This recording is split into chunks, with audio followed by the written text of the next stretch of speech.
survivor speaker is Laura Holmes Haddad. She's a writer from the San Francisco Bay Area, a graduate of Smith College and the California Culinary Academy. Laura spent 4 years as an assistant cookbook editor at Simon & Schuster in New York City. Her freelance career focused on wine and food, and she has co-authored numerous cookbooks and lifestyle titles. Laura was diagnosed with stage 4 inflammatory breast cancer in 2012 at the age of 37 and is currently in remission. As she transitions from active patient to survivor, Laura has started work as a patient advocate and speaker. She was asked to represent the patient perspective at the Moonshot Roundtable in March at University of California, San Francisco, where she spoke to Vice President Biden and Dr. Jill Biden about her successful treatment, which hinged on a targeted therapy in a clinical drug trial. Laura is also a volunteer for the Young Survival Coalition, a nonprofit that works with women diagnosed at 40 or younger. In addition, Laura works with the adolescent and young adult support group Intersections at UCSF and is developing a program to assist cancer patients with children. After her cancer battle, Laura set out to share all the details of her journey she learned along the way that she knew would help other patients, their families, and caregivers. Big details like second opinions, finances, and clinical drug trials, and seemingly small details like parenting while in treatment, getting ready for surgery, and coping with PTSD are discussed from a patient's perspective. The result is This is Cancer, Everything You Need to Know from the Waiting Room to the Bedroom, which was released just this past October by Hatchet Book Group Seal Press and by Blackstone Audio. Laura resides in Northern California with her husband, daughter, son, and a Dalmatian. For more information about Laura, please feel free to visit her website, lauraholmeshaddad.com, and that's Haddad.com. So without further ado, Laura, come on up, and I'm going to try and get your PowerPoint up as well. That you can start. PowerPoint, so don't ask me. Well, we'll see if I can get it up. PowerPoint. Do you want that? Harder than cancer.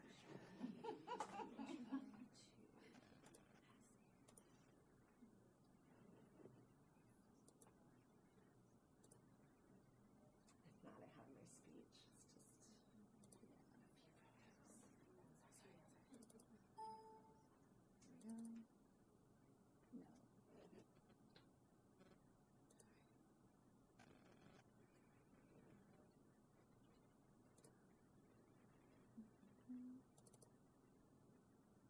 No.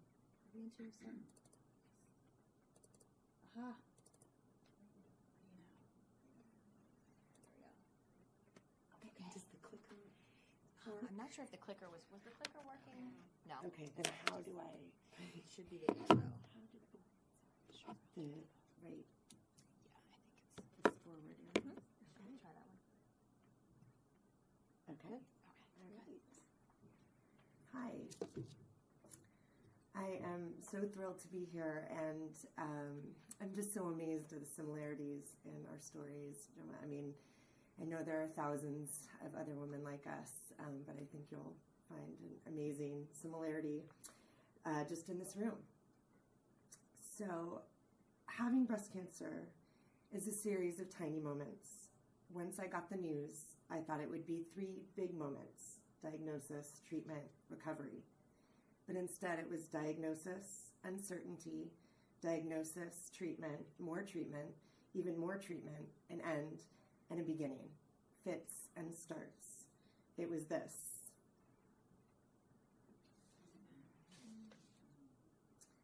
And I tried to include as much as I could, but I crammed it in there, but you will see.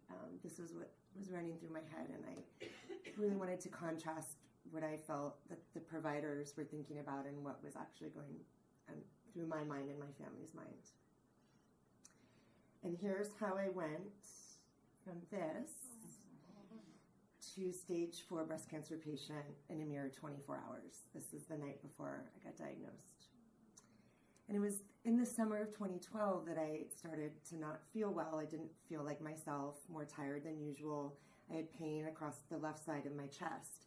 I had had my son 9 months before. He was 9 months old, and I was still breastfeeding him. My daughter was 4 years old. But similarly, it was interesting. I started to wean my son because the left breast was not a great producer. And as I weaned him through the summer, I noticed some skin changes.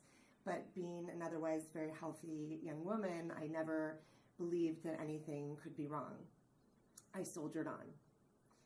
A few months went by and I was in so much pain that I finally went to my GP. She diagnosed it as mastitis, but said since she didn't do many breast exams, I should go to a breast surgeon just to be sure. So she gave me antibiotics, and a week later I saw the breast surgeon. She took one look and did a biopsy, mammogram, and ultrasound within 2 days. And 2 days later, the morning after Thanksgiving, when I called her for more pain medication, she told me to drive to the ER immediately, that the oncologist on call was waiting for me. I had breast cancer and had to start chemo that weekend. After 2 days of tests, I was told I had stage 4 inflammatory breast cancer that had spread to 20 lymph nodes on both sides, as well as potentially a rib lesion. IBC is a rare, aggressive form of breast cancer. It affects 5,000 women a year in the U.S., and I had an 11-centimeter tumor in my left breast, ER, PR positive, HER2 negative, BRCA2 positive, that had to be shrunk with chemotherapy before I could be considered for surgery. I was given 2 years to live if the treatment didn't work. My first thought was, who will take care of the kids? My second thought was, let's get started. And then I flew to MD Anderson for a second opinion. My family literally had to drag me on the plane. And then we got a third opinion at UCSF. And test after test, scan after scan, it came down to this. We bought a Christmas tree, and the next day I began chemotherapy. 3 rounds of AC chemo failed, however, at my local cancer center. The tumor was growing through it. And I'll never forget that. I was about to prepare for another round, and I looked down in the mirror after the shower, and I thought, oh, there's another bump, but, I'm just imagining things. It couldn't be. And I walked in and saw my oncologist at the time, and she said, that's not good. And she said, where did you get your second opinion? And I said, my sister was with me, and we said MD Anderson and UCSF. And she said, hold on a minute. She walked out, she came back in, handed me my medical file, and said, there's nothing more we can do for you. And they didn't have access to any other information. So my sister and I left the office, called UCSF because it was the closest option. We decided not to move to Houston, relocate the family, which would have been such a good time. And my oncologist, who's still my oncologist, Dr. Mark Mawasser, told me and my family that at that point our only option was a clinical drug trial that would work to shrink the tumor. And he identified a non-randomized clinical trial that he thought my BRCA2 cancer would respond to. And the drug was AbbVie's PARP inhibitor, veliparib, or ABT-488. And my family and I, particularly me, had no idea what participating in a clinical drug trial would entail. I thought, I'm here, I'm ready to go. I didn't realize you have to qualify. And this particular trial was closed. I was rejected 5 times in 30 days before being accepted on a compassionate use waiver. My family and friends and total strangers wrote letter after letter, totaling 60 letters, to get me into that trial. And I didn't realize that your provider he can apply for you or she, but they cannot, make any other calls to get you on the trial. My dad has been in biotech for a long time, so he made some calls, and it took literally pressuring AbbVie to get me into that trial. And I was oblivious to this. I was on pain medication and trying to spend time with the kids. So I finally got accepted on the trial, but another thing came up. It was run out of a team at City of Hope in Los Angeles. And the only other location for the trial was in Hershey, Pennsylvania, through University of Pennsylvania. So I was in despair at having to leave my children every week for 1 to 3 days for an unknown amount of time. But my family and my friends and my provider convinced me that I could do it. We could do it. So that began. Here it is, ABT, my little green friend. And if you can really see it, that's my sister who accompanied me on most of my chemo trips. So for every week for 6 months, I flew down from LA from the Bay Area to receive the trial drug plus carboplatin and Gemzar, as well as blood work and tests and lab work and scans. My sister and my husband, my mother and my father, and the entire community helped organize our lives. Childcare, meals, rides to the airport, magazines for the waiting room. The cost of the trial drug and labs was covered, but we had to pay for everything else. Friends and total strangers donated hotel miles and airline miles to me. It was extraordinary and humbling.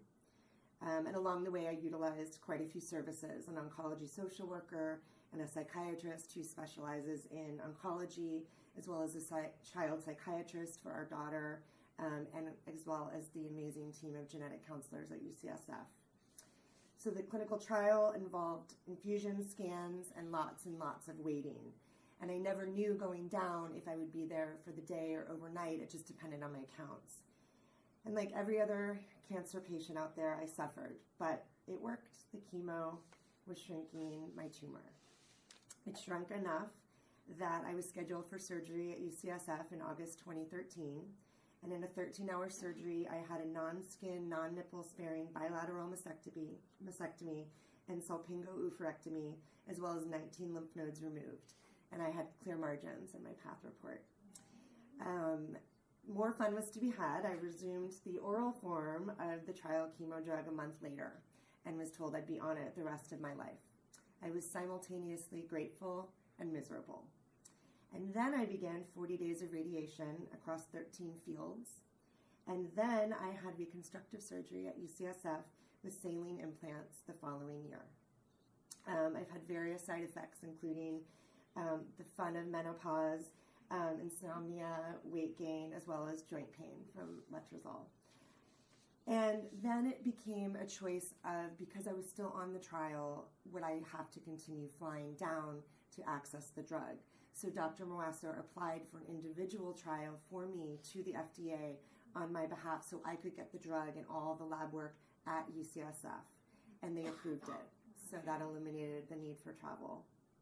So I remained on 800 milligrams of veliparib every day until May 2015, when Dr. Moasser told me I should come off. And I'll never forget that. It was a regular checkup day where I would go in to swap out the empty bottles for the other bottles. And I should give you another image to look at. That was during the trial. It's me and my kids. So I go in for the swap out, and I have to say, as grateful as I was feeling miserable. You know, it's chemo. I felt awful, and I just didn't know how I was going to cope as a mom and as a person. It just got to the point where I was pretty down about it, and he said, listen, I talked to Dr. Alan Ashworth, who's the molecular biologist who helped find BRCA2 genetic mutation, and so discussing this with him, they found that if I stayed on veliparib, there was a high likelihood that I would develop a secondary blood cancer. So he said, and God love him, he's like, so do you want to come off? Well, yes, I do. And I was handing over the plastic bag of veliparib, and my sister, who's always been she really helped organize all of my care in her big binder. And she said, whoa, stop. If we give you this right now, that means Laura's off the trial, correct? And he said, and he is just a very scientific guy, he is not warm and fuzzy, and he said, yes, but should you ever need anything else, I'll never forget, he said, I will find something for you. I don't want you to worry. And we lost it. We hugged him. He actually hugged us back. And that was my last encounter with veliparib. Oh, I missed some photos. Sorry, I'm such a bad PowerPointer. That's my surgery photo. And then I like to say, okay, what's happening here? Oh, so I still go in every 3 months for checkups and blood work. I get a PTCT scans, Dr. Seuss, every 3 months. I'm on bone density scans, and I'm on the hormone medication letrozole, and I am still in remission. I just had my last scan last week. And I like to say that this is what remission looks like. It was chosen to be a part of the UCSF campaign, and this photo was taken 5 months after I got off chemo, and I think the smile says it all. And I turned 40 that summer, so it all kind of happened in one great. And then I got it in the mail. I didn't even know it was coming, so that was exciting. So I want to conclude with these thoughts. As a stage 4 breast cancer patient in remission, I sit squarely between two worlds, a survivor and a patient. Someone who is still vigilant, still nervous about every test result and every strange bump. Someone who still flinches when they hear about another friend who has been diagnosed, who weeps when she hears about another woman who has lost the fight. But as the months go by, I let myself drift into survivorship, and that is where I plan to stay. Thank you.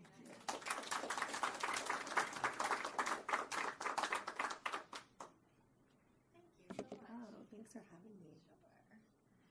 We're going to bring some chairs up here for all of our speakers to sit if you have any questions. If you have a question for Laura now while we're getting set up.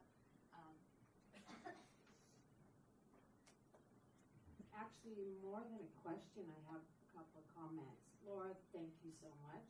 I used to be a teacher. Your PowerPoint was awesome. Thank you for sharing. And you look like your second career, maybe a model. Oh. Emma, I'd also like to thank you. I know you were nervous today.